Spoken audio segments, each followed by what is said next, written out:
Ngiyacela ke bazalwane siyevini lenkosi.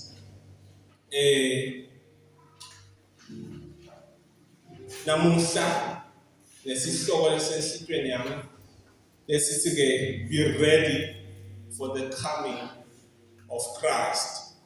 Isihlushwa sihloko lesithi ke lungela. Sithi yena kanjani lesihloko? Lungela. Be ready for the coming of Christ. Lungela uta kwa Kristu.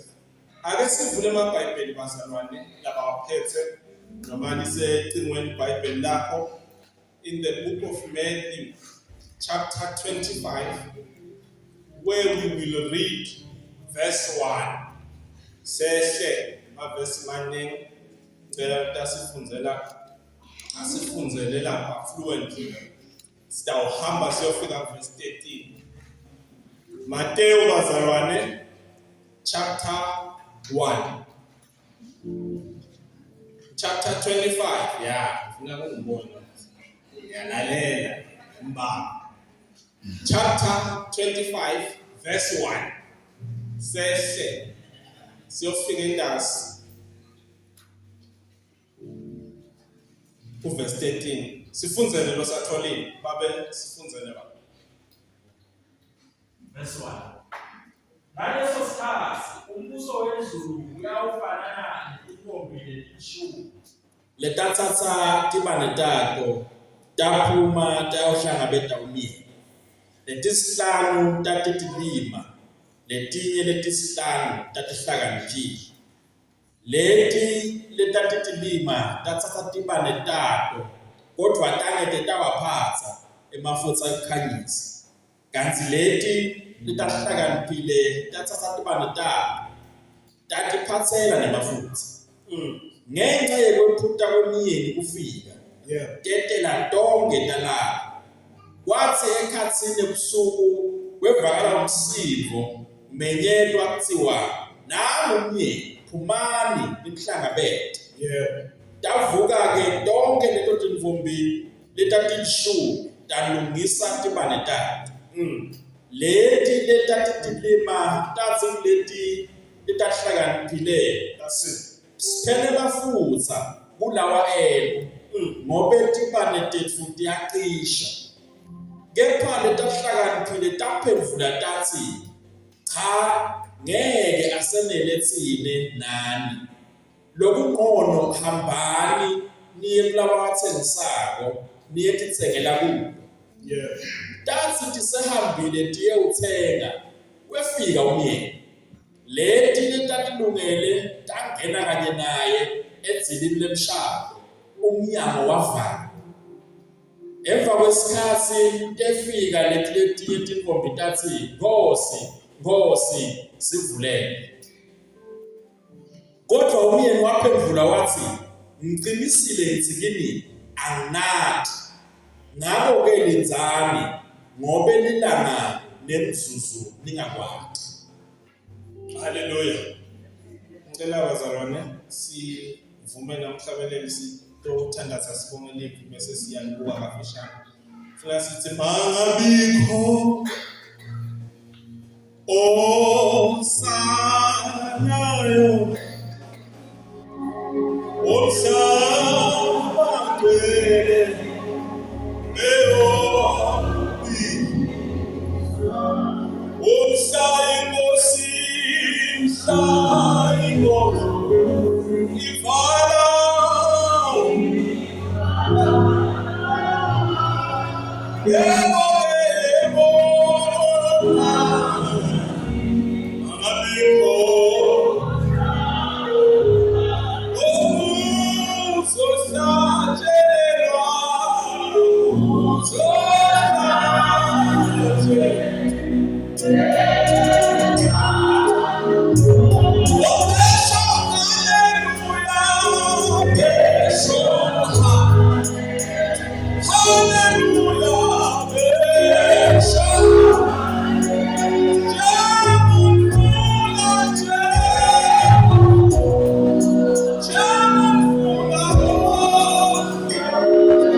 sesikhona sishiye konke.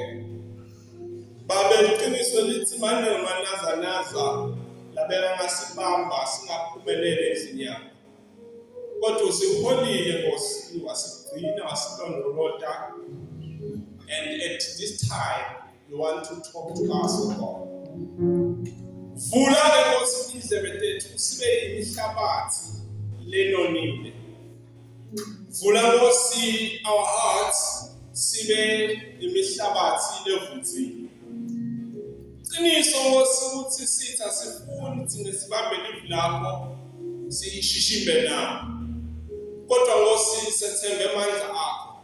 We pray in the mighty name of Jesus Christ. We pray in the majestic name of Jesus Christ. Sithandaza egameni leligotshiwe lelinikiwe amandla ezulwini, laniwe amandla emhlabeni, laniwe amandla nangaphansi komhlaba. Siyabathemba Nkosi, sikhuluma nathi at this time in Jesus name. Libandla lithi amen. Bazalwane, emhlabeni wonke kude into lebalulekile kwendlula kulungisa. Umqoka utilungiselele. Noma kutaba naluphi ihlobo lwe-event ekhaya, kutaba nemshado, kuba nani uqala kuba nema-preparations. Alibonga igama lenkosi. Umqinqitelo, urento amabhodi, makata udzinga urento, kwenziwe lawo malungiselelo. Kanjalo nebantwana besikolo abaveli nje abantwana besikolo bafotsho. Cha, banika ithuba abantwana besikolo benenjani. Bafunze, banikwe ithuba benenjani, badadishe. Banikwe ithuba batipreparishe. Mina ngisafunza bekhona nokungadadishi yonke le semester. Uqhamuke masetobhalwa. Sesihle sisebenzise amagama sisuke manje ufiti ingulube seyesilahela. Shothi lokudadisha kwakho seku in vain ngoba vele wena kusasa sowenza njani. Uyahlola. Kanjalo nalabalimako batawati bazalwane tikhathi tekulima baye batati awuvuki nje kuseni soyolima, cha kuyalungiselela bazalwane. Kuyabiwa kuvuswe tindalati. Amen. Manje ngabantu balampolo nje tinzabade imiquba. Ugujwe imiquba, uguqulwe lapho nje nasalinywa kwakulinywa kathi ngisalima ibazalwane. Uma mina ngikhuluma make dlamini ushingathi. Cha ke manje. Shemasiko. La kuyalungiselelwa, kulanda kukhona la kuthiwa kulokuthunyelwa. Ufakwa la. Akudliwa. Alanyela kuthunyelwa bazalwane. Kuyalungiselelwa kuthelwe lokho kuguqulwe, kubiwe, kulandwe inkulumo kuze kuthi mafika isikhathi sokulima konke kuhambe kahle. Kanjalo namakutaba wakhiwa nje emakontrakini.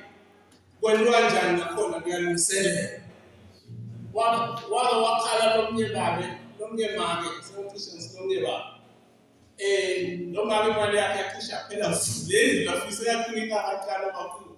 Idliwa le mali mbamba kule contract. Iqala ilungiselela. Nakutaba wakhiwa bazalwane kuba nanami kuthiwa imikhulu. Nyalo laba baka construction abasafuna imikhulu makutaba wakhiwa. So preparation amestin layouts. Imeli imikhulu seyiphumile manje. Ukubona nje wena lapha abantu nebus rank lapho kwakhiwa khona ibus rank imikhulu kwayibona lapha. Yekubeka kosimene.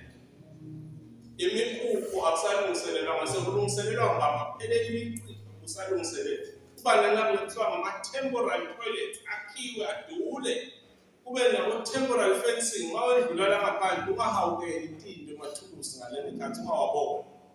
Kube solo kulungiselelwa kuyothi loqala kwakhiwa phelile 1 million. Ngithi ke bazalwane umqoka kulungisa. Hallelujah.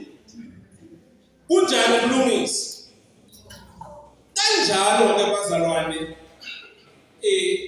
nabohulumende baye balungise bakakhumbula lakangwane makufika bo-COVID nani lawo ma-disaster kwabita ukuthi sibe nenkinga sesidlala ngoba le nto ngathi bekungalungiswa kube nekudla lokubekwa efrijini sithi siyohlala le sibe sinako konke silungisile kwathi makufika nawo ama-disaster lapha khona singakhona khamba lapho ukuthi ngoba uthola incwadi yomphakathi mawufuna khamba kwabita niyakhumbula bazalwane kwabita ukuthi kwenziwe njani lapho kwabita ukuthi bekungabangcono uma ngabe bowulungisile wayithela inkosana ngoba akusahambi kanjalo ke bazalwane nakule livi lesilifunza namuhla sithola indzaba yekulungisa kuthiwa kunetintombi letatishuka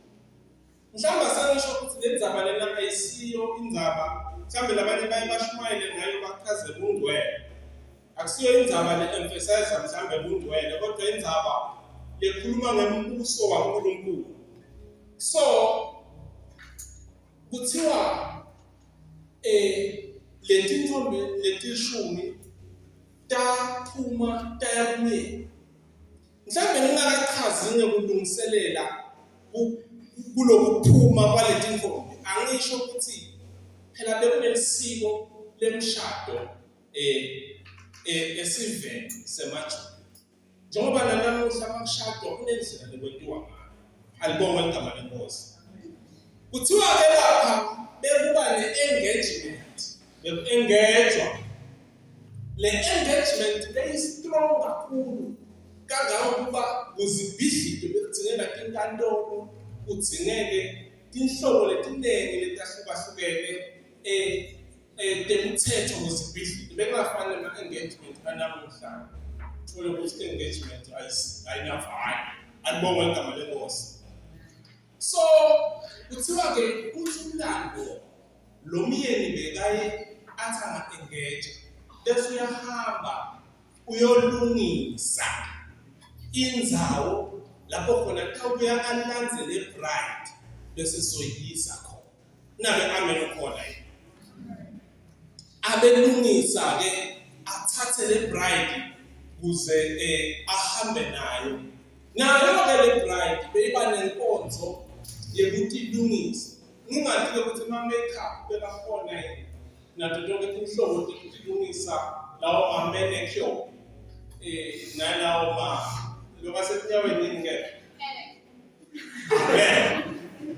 kwalawo ma-pedicure kuthi bekakhona kodwa kuthiwa-ke nabo bekufanele ukuthi-ke batilungiselele so bazalwane ngina 3 kwetintfo lengicela sibuke ngifuna sibuke isidzingo sokulungiselela kwesibili ngifise sibuke umphumela wekungalungiselela results of being unprepared from verse 5 to verse 12 kwesithathu nabakugcina ngengihlale kiko kakhulu lokhu ndakuthi nje kancane it is the command to watch and be ready umyalo lokhishwa nguJesu wekuhlala silungele alibonga igama lenkosi ufuna kuthini nabe lobhuti bazalwane ngithi indzaba yekuphila phakathi indzaba yembuso waNkulunkulu indzaba lebita kutilungiselela Jesu babuthi umbuto abafundisi bakhe Matthew 24 bathi sitawatimana thina ukuthi manje sewutobuya nabe vele ubuya nini utawende kanjani uthi la Jesu cha angadi bazalwane nani angeke nathi sikhathi uyababekisela ukuthi kuyaba netindlala kuyaba netimpi kuyaba nemafundisi bemanga kuyaba nema-catastrophes nama-natural disasters lahlukahlukene kodwa Jesu ngathi uyakashintsha uthi akusimqoka ukuthi ndawubuya nini lokhu umqoka ukuthi nihlale kulungele amen lokumqoka yini lokumqoka ukuthi libandla nebazalwane bahlale balungile. Ake singene sifunde lapha kuverse 1 kuthiwa ke sikhulumise leliphuzu lekulungela. Ngaleso sikhathi umbuso welizulu, ngaleso sikhathi ini manje? Yini the kingdom of heaven? Ngaleso sikhathi umbuso welizulu khulunywa ngokubusa kwaNkulunkulu abusa kwabo bonke abantu bakhe abusa emhlabeni lomusha. Alibonga igama lenkosi. La sifunza khona ke lithini ke leli verse asilithethise ukuthi umbuso uyawufanana netintombi, hayi ukuthi umbuso wezulu utintombi, kodwa uyawenda njani? Uyawufanana. Makukhulunywa ngokufanana bazalwane kuyabeliswa. This is a parable. I-parable kusuka kukhulunywa ngendzaba lenkonqwa ngezinto zasemhlabeni etatiwa abantu emhlabeni, kodwa lebelisa tinto noma lechaza tinto tabomoya taNkulunkulu. Alibonga igama lenkosi. Yini i-parable? Indzaba lefishane nje. La sifunza khona sifunza the Olivet Discourse. Indzaba indzaba lekunetaxoxa Jesu la. Kodwa le ndzaba isisita ukuthi sibe nesithombe ngemqondo munye Jesu lazama ukusitshengisa. Amen. Kuthiwa leti ntombi tonke tatimenyiwe, tonke tatinetiba. Ngisifunile sibani ngisafuna ulungiselela le shumayelo ngangasitholi bazalwane. Ukhona losasenaso sibani ekhaya. Labantu abasifakela gesi emake shoma bethe batokwelela letibani. Tashona letibani. Tikhona mama. Dosiyami kube ngimcelile mana ngiphathe. Bazalwane. Sibani ngisibukile mina ekhaya. Mana ngathi ngoba tipani vele betipa transparent. Bathi ngiyasikhumbula manje ngalo basikhambi phansi. Abanye abasathi lapho ngala. Sibani si glass bazalwane njengale. Kodwa le phathela phansi. Akusilula ukubona ukuthi inaye into paraffin noma i. Nikendakunaka. Ngithi ke bazalwane bonke bebanato tibani. They all had the land. Bonke futhi baphuma bayomela umyeni. Bonke futhi batela balala. Bonke futhi letintombi leti tonke tafile lapho talala. Tonke futhi naleti lebetite emafutha etibaneni ta tatimbekile umyeni. Mhlawumbe angikhaza ukuthi ngomlando imishado yamaJuda bengafanani nemishado lekhona namuhla. Niyeninale kuba khona umshado eminyakeni ledlulile la kule structures. Nayo yonke nje imishado lengena ayibona bazalwane. Niyeninale ukuthi umkhonyana ungena kuqala. Awu bazalwane bayakho imishado. Umkhonyana ungena kuqala ngathi bazalwane. La sifunza khona noma ngenkqubo yamaJuda. Bekuliva yena nomyeni. Amen. Lana bekushaya ingoma lemnanzi angene kahle avusele ukhali kuthiwa selugada. Angathi baba nani umagoda. Kuleti khathi lesisiphila kido hayi eBhayibhelini. Hayi bayamenwa. Umagoda hayi bayamenwa. Mina ke bazalwane nginesifiso sokuthi sibange isikhathi mhlazana ngishaya. Kodwa mangisakhule ekhaya benginaloku emavideo. emshadweni wababa namama benkhona. Kodwa ngalokuthi bengisesengaba labazalwane laba malanga semncane kakhulu angikukhumbuli but ngale video ngiyadibona. So laba balungisa konke laba bathi intolongisa balungiswa bayongena. Lo niyabona laba abancane kakhulu. Lokhu khona lobeka intombazana phansi swedala lifakwa kwaSwidi la phansi. Yey, kanti le dada bengisolo ngikubona lekhaya. Lithethwe lekhaya lapho lemshadweni. Bathi mabathi bayangena ngase ngiyasuka ngakhaya. Ngayowe muka lo mntwana le dada. Ngathi lidada lama. Manje lapha kule cassette ngivela ngemuka lo sisi le dada. Kodwa bengingekho lapha ngavela nje ngoba na yokusho ukuthi bazalwa impela nami ngase ngiyabona ngabona ukuthi hayi lo mshado awona masengikhulile kodwa ngaleso sikhathi kwakubeka ukuthi bazalwane asiqhubeke ngingamhlalisi asesibuke lebetilungisile those that were prepared. Uthini ke verse 2 to verse 5 ngisite umane babe ngisite sekulahleni ngibale ngasifundzela cala nje ufunda luthunga please.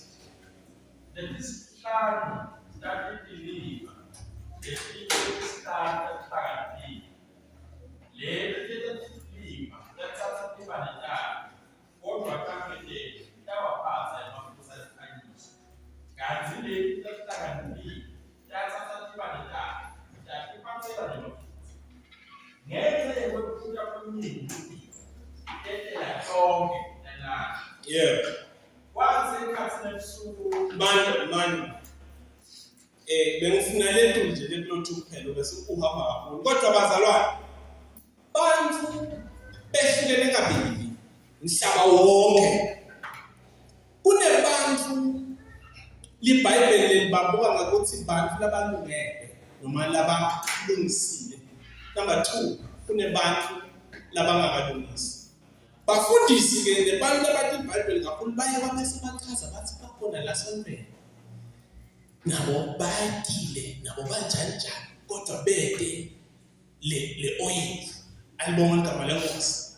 Bazalwane le oil isho kuvuswa kamoya, isho umoya longcwele ukuthi mawumukela Jesu umukela umoya longcwele.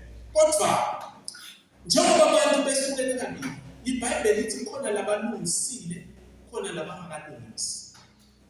Kukhona abantu labalungisako uthethe imali.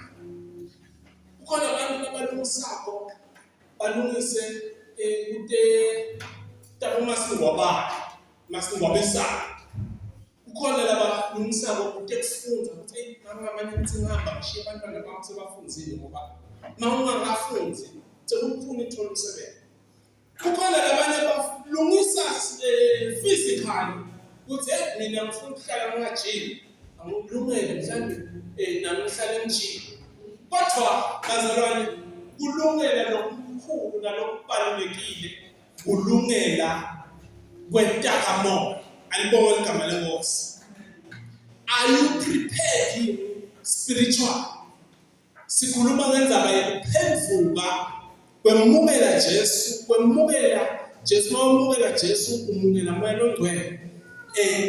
Indzaba yekuhlala manje kuye ungasuki, indzaba yekuthandaza, indzaba yefunza livi, indzaba yekungayekeli kuhlanganyela nalabanye. Kwesibili lentuthu esitabuka yimphumela yekungalungisi. Lapha ke kulo verse 5, the bridegroom was a long time in coming, and all the women became sleepy and fell asleep. Sibuka la umphumela wekungalungisi. Sithi udileya akusho ukuthi angeke ibridegroom isele. Sithi ngelulwimi lamhlanje singathi ubambelele, kodwa ikhathi nabo konke kwakhe yena akabambelele. Singathi thina awusubambelele. kodwa lokudelay akusho ukuthi angeke asele. IBhayibheli uyabhala Peter 2 Peter chapter 3 verse 9 athi the Lord is not slow in keeping his promise. Akanyonyobi uNkulunkulu kugcina ithembiso takhe. Iningi ithembiso kaNkulunkulu evini lakhe. Kodwa uthembekile uNkulunkulu kito tonke. Alibonga igama lenkosi. The Lord is not slow in keeping his promise. Mhlambe wetela kwathi fikela tonke kafikela kuthongo talala. Uyaqhubeka ke kulo verse 6 kuthiwe at midnight someone shouted, look, the bridegroom is coming.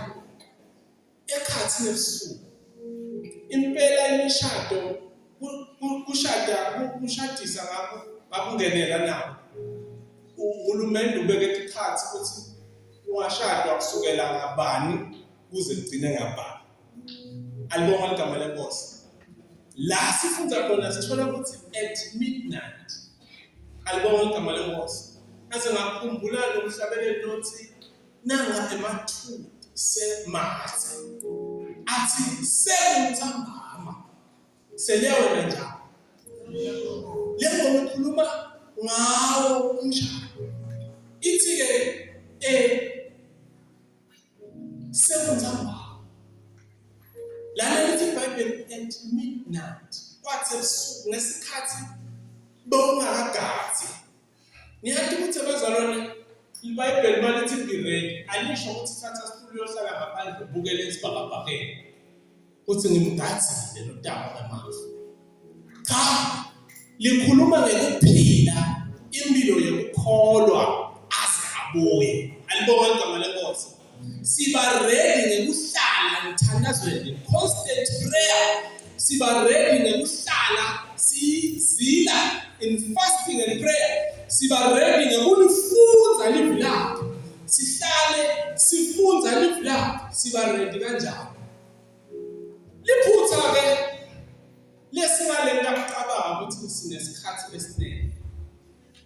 Ungalela liphutha ngokucabanga ukuthi mina ngiyophenduka next week.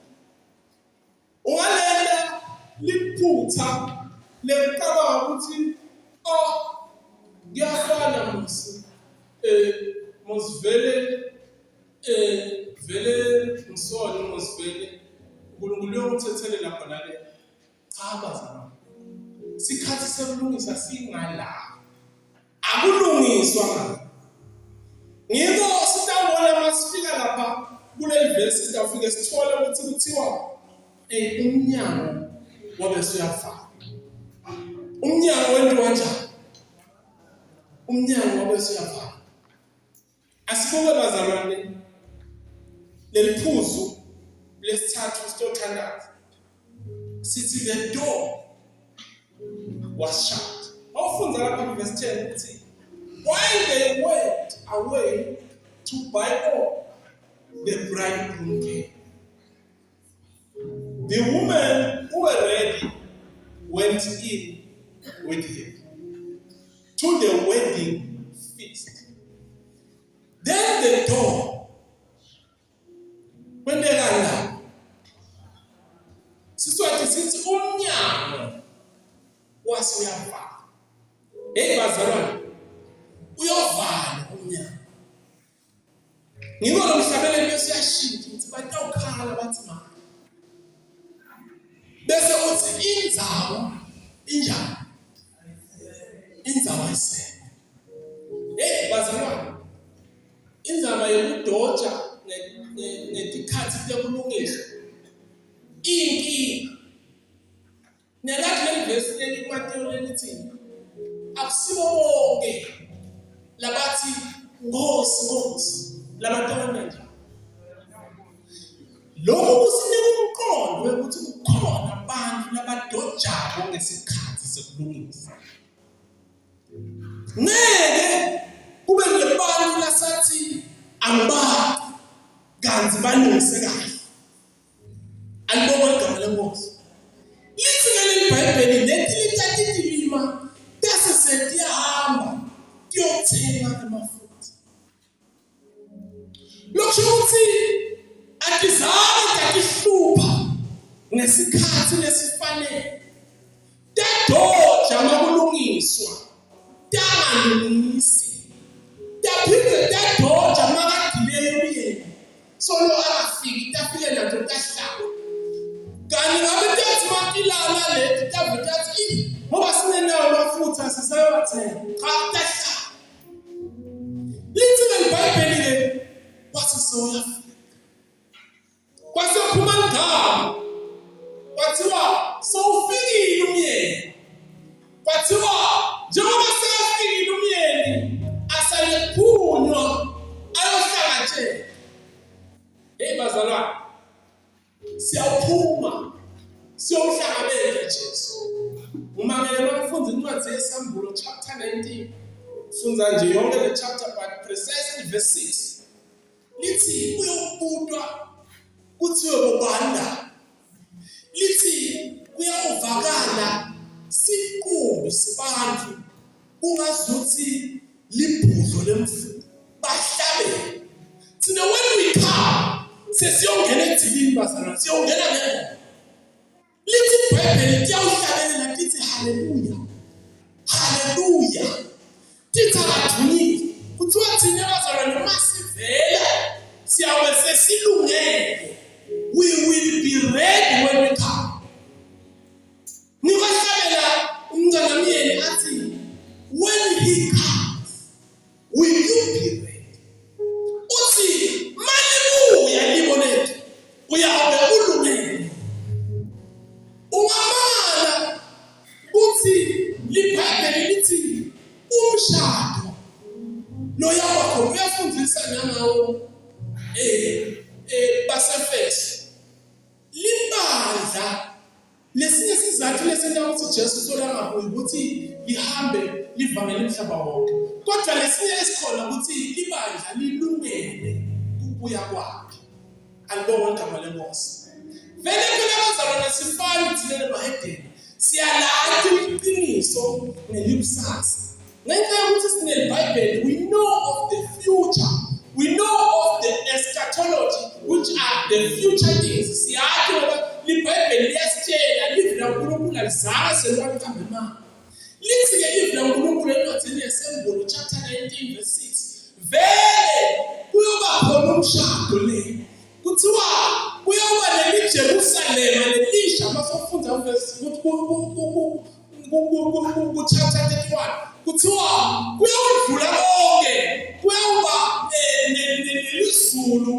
Kuyoba nemhlaba lezulu lelisha nemhlaba lelisha. Lokusho kodwa ngithanda lokuthi kuyaweza kuba neJerusalema lesha. Kuthiwa lapha bazalwane iyawakhiwa ngematshe edula ngematshe ekhethele. Lena siyakhona bazalwane kuyoba beke ukuthi selishonile lilanga. Ngiba kuhlatshela kuthiwa ayibalwa iminyaka usuku njalo. Lena siyakhona kuloyo mshado bazalwane la kufanele libandla la uNkulunkulu lisukume lithinzike litilungiselele kuyakhona. liBhayibheli lithi akudzingeki lilanga lena ngoba lilanga lakhona nguye Jesu Kristu. Lena siyakhona abantwana bakaNkulunkulu la siya emshadweni lomuhle khona siyawufika bazalwane siyawufika sisule enyembeti. Ngiko phela noma nathi kuyosula enyembeti ayibalwa iminyaka. Lena siyakhona bazalwane angeke kulinganiswe lobuhlungu lesibuvayo nema-challenges masilamhlabeni nengatimulo yasimakathi.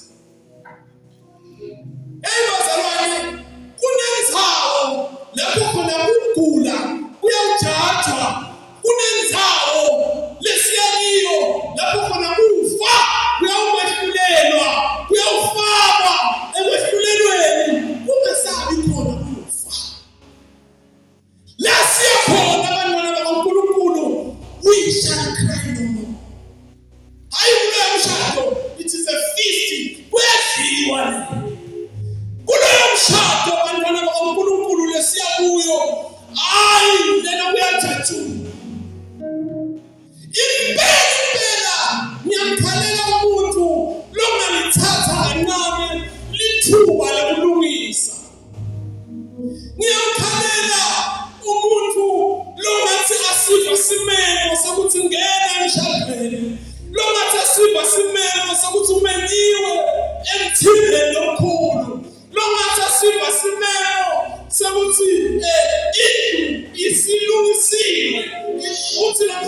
indlu yomthimba isilungisile. Ey'bathane bayo, uthi Jesu encwadini yaJohane, ngihamba ngiyabala. Likhala babenetindlu etiningi. This is following the culture ukuthi bengahamba umyeni ayolungisa after engagement. Abuye sekatholanza i-bride yakhe. Kanjalo nathi bazalwane, asilungiselele. LiBhayibheli likhuluma ukuthi lela sikhona. Kuyawa nemshado. Siyawukhamuka thina njengamakoti nolungisiwe kahle. Siyawukhamuka thina bazalwane njengelikhulu. Liyabe selisilungise kahle ngoba Jesu lomunye nawe indaba ngomoya wakhe longcwele kusilungisisa. Vele lenzaba yetintombi letishumi ayisiyo yokuthi nje sixoxelane ngayo, sitshelane ngayo ukuthi hayi vele kunje cha. Iye ukhuluma ngembuso kaNkulunkulu ukuthi siya embusweni lothile. La siya khona angeke bazalwane siphinde sibhekane nebumantima lesibhekana nabo la. Futhi lela siyakhona bazalwane, asiphinde sibhekane nalokho lesibhekana nabo la. Naho-ke lecela ukubamba sikhathi lesi siphilayo, umuntu uphila mhlawumbe ungathi 60 yeminyaka. Iminyaka lesiyoyihlala nenkosi amanye iminyaka lengu-60 loyiphilayo la emhlabeni ingaphindwa kangaka masithi siyayidlala sifuna yakhe iphakathi nephakathi. Lokhu kusitshela ukuthi kude sitha lesingabuyela ngakho sikwende uyeke uhlale dehle ujabulele nje ungalungisi, ujabulele nje masifide esikhashana, ungafuni ukulungisa indaba yakho, ungafuni ukuthola emafutha ngoba ngiwo emafutha lawo umoya longcwele longena abe ngekhathi kithi. La yawusena ukuthi bakabuye phela iBhayibheli lisho njalo lithi bakabuya wena rapture uyawufike libandla, uyawufike ngamoya longcwele will be caught up. Livela lapho legama lithi rapture ngoba likho lona eBhayibhelini, but we will be caught up to be with the Lord. Uyabuya-ke uNkulunkulu sekabuya, inkosi Jesu seyibuya nathi ubuye emhlabeni. Hawu bazalwane, sicela esihlabele la kuyoba mnandi. Uthithe kuyoba njani? Awufuni ni wena uhlangana nalabantu wena. Awufuni ni wena kubonana nenkosi. Awufuni ni wena kuthi utikhathe unenkosi. Ngicela ningisihle bazalwane lapha ku-170 173 unalo mthimba.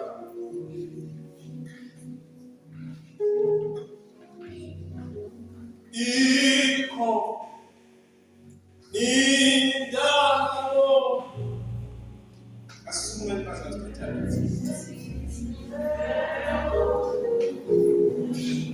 ebukhosini